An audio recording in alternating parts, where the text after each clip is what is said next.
Bonjour les enfants, bienvenue sur Spam Math, la chaîne qui te spam de maths, c'est Paul Longan de la chaîne Math Fastoche. Aujourd'hui je vous propose un petit exercice délicieux sur la convexité que j'ai une fois n'est pas coutume trouver sur Mathoutil, un très bon site qu'on vous mettra dans la description pour aller vous entraîner, c'est super bien. Vous avez donc la fonction f de x égale ln de ln de x. Alors ln de ln de x, c'est quand même une fonction qui va pas croître beaucoup. Mais avant de se dire elle va croître beaucoup, elle va croître comme ci ou comme ça, on va essayer de trouver son domaine de définition. On commence pas à détricoter une fonction sans connaître son domaine de définition. Alors, ce que vous devez savoir, c'est que le logarithme, c'est une fonction qui va de quoi dans quoi? C'est une fonction qui va de r plus étoile, d'accord? Donc les réels strictement positifs, ça c'est son domaine de définition. Je parle vraiment du logarithme ici, attention. Hein.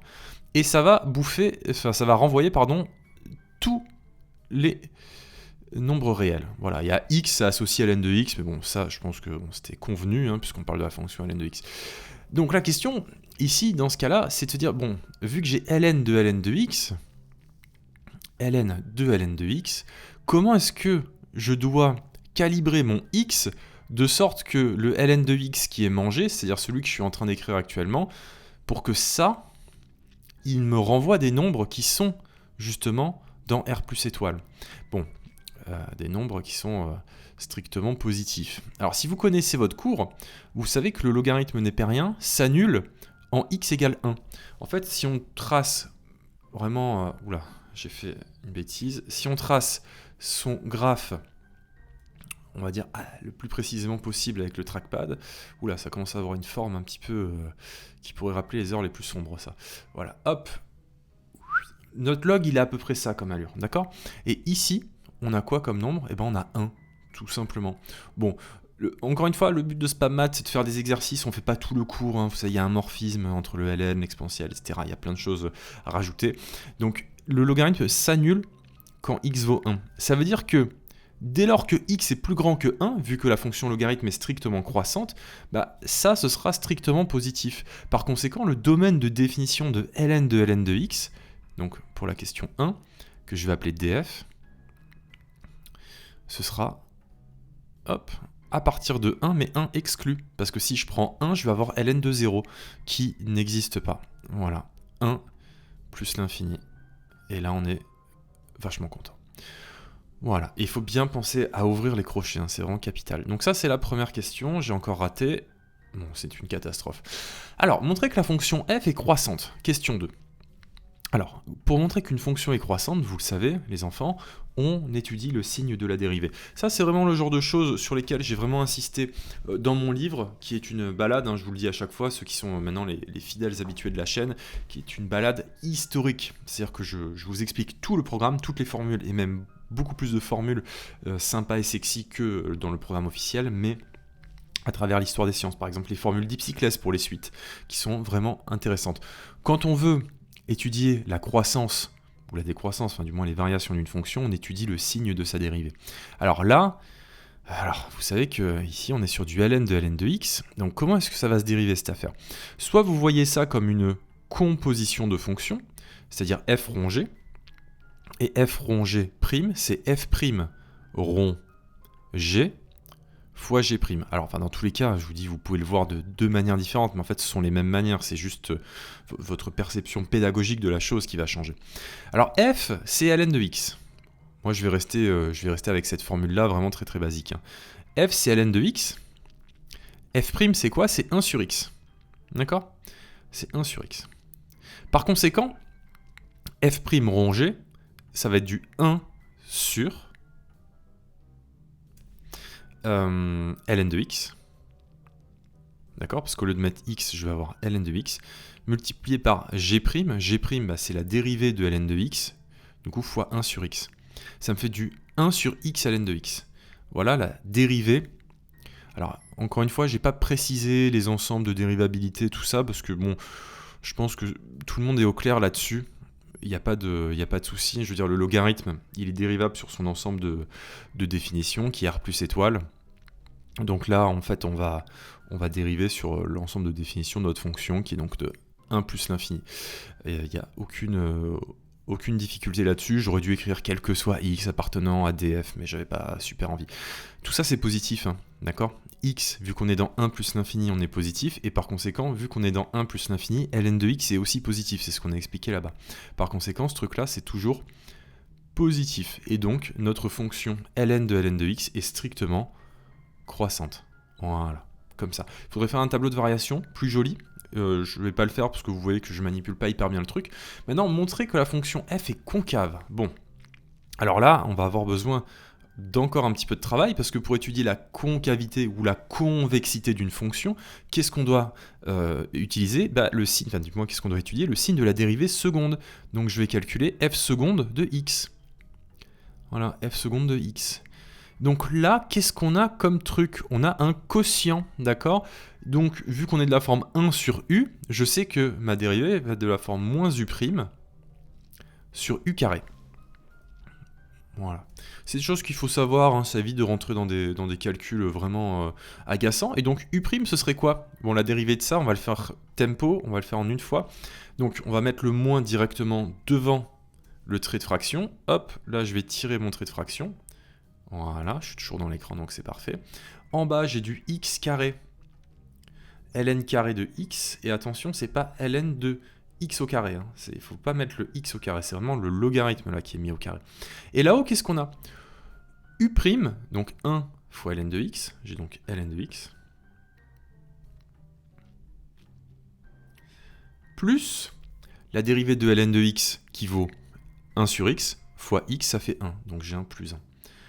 Bon bah là, je crois, les enfants, qu'il n'y a aucune ambiguïté. Hein. Ce morceau-là, ce bloc-là, sans prendre le moins en compte, ça c'est clairement, tout est positif là, hein, dans l'ensemble de définitions. On est encore sur 1 plus l'infini. Hein.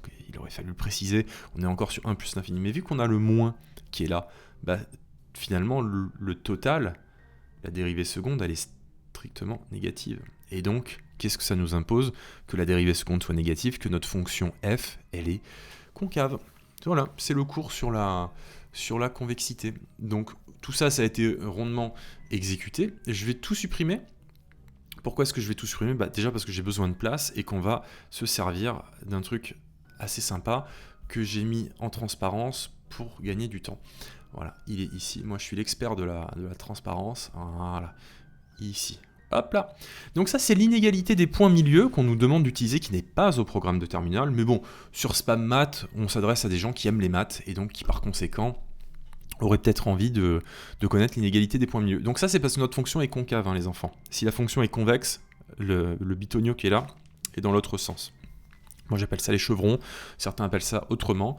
Donc, je veux pas de conflit de nomenclature. On en a déjà eu un la dernière fois. Donc, on va appliquer ça à notre fonction ln de x, tout simplement. Donc, si on va le faire en a et en b. Donc, ln de ln de... Alors là, il faut être bien rigoureux, hein, parce que sinon, on peut vite faire n'importe quoi.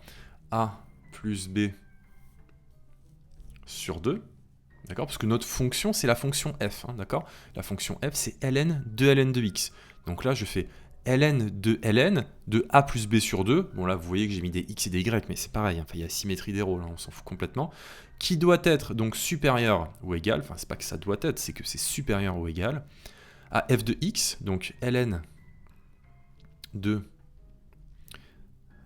a plus ln de b. Voilà. Le tout sur 2. Voilà ce qu'on obtient donc dans un premier temps. Alors, qu'est-ce qu'on peut faire? Ici, vous voyez que ce qu'on va avoir, on a une somme de ln. Somme de ln, ça veut dire le ln du produit. Donc déjà, je vais m'écrire ça. ln de a fois ln de b. Hop. Le tout sur 2. Je vais m'en sortir ici. Voilà, sur 2. Toujours écrit la même chose. Alors là, on a un demi ici. Donc on va se le dégager tout à l'heure. Donc vous voyez que déjà on a quasiment les formes qui apparaissent, hein. Là on a des choses qui nous intéressent. On a le a plus b sur 2 et la racine carrée. Alors comment est-ce qu'elle va apparaître cette racine carrée? Bah, il faudrait qu'on ait un coefficient 1,5, hein.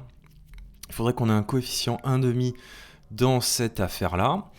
Alors, qu'est-ce qu'on va pouvoir faire? Alors le 2 qui est ici, je vais le passer de l'autre côté.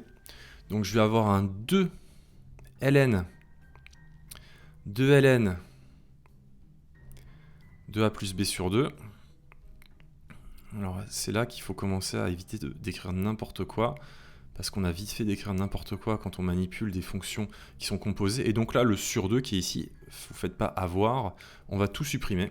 Donc ça, hop, hop, je l'ai supprimé délicatement. L'idée, ce sera de passer à l'exponentielle le plus vite possible. Donc ici, le 2 qui est ici, ça va devenir un carré là-dedans. Donc tout ça, ça va être mis au carré. Ok. Tout ça, ça va être mis au carré. Je vais déjà passer à l'exponentielle, comme ça, je vais me retrouver avec un ln carré 2. Donc là, vous voyez, je passe à l'exponentielle ici, et je passe à l'exponentielle ici. Je me retrouve avec un ln carré de a plus b sur 2. Là, on est en full impro, hein. Le but, c'est aussi de faire des exos en impro. Comme ça, vous voyez un peu comment on réfléchit quand on fait des maths. Et donc là, exponentielle de ln, ça dégage. Il me reste juste du ln de a fois ln de b. Et les enfants, j'ai l'impression qu'on est pas mal là. Si on passe à la racine carrée elle est strictement croissante, ça ne change pas l'ordre de l'inégalité. Hop, je passe ma petite racine carrée ici, et j'obtiens exactement ce qui était demandé par le dit énoncé. Voilà. Sympa, non? Qu'est-ce que vous en pensez? Ces petits exos, c'est assez sympa, ça, pour manipuler la convexité, les logs, etc. Moi, j'ai trouvé ça bien. Voilà, donc abonnez-vous, hein, comme ça nous encourage à faire encore plus d'exercices. Le but de Spammat, c'est qu'il y ait des exos quasiment tous les jours qui tombent et qu'un beau jour, tous les exos de la Terre aient été traités. Enfin, du moins, à notre niveau, hein, parce qu'on ne peut pas non plus traiter des exos bac plus 15. Voilà, allez, bisous.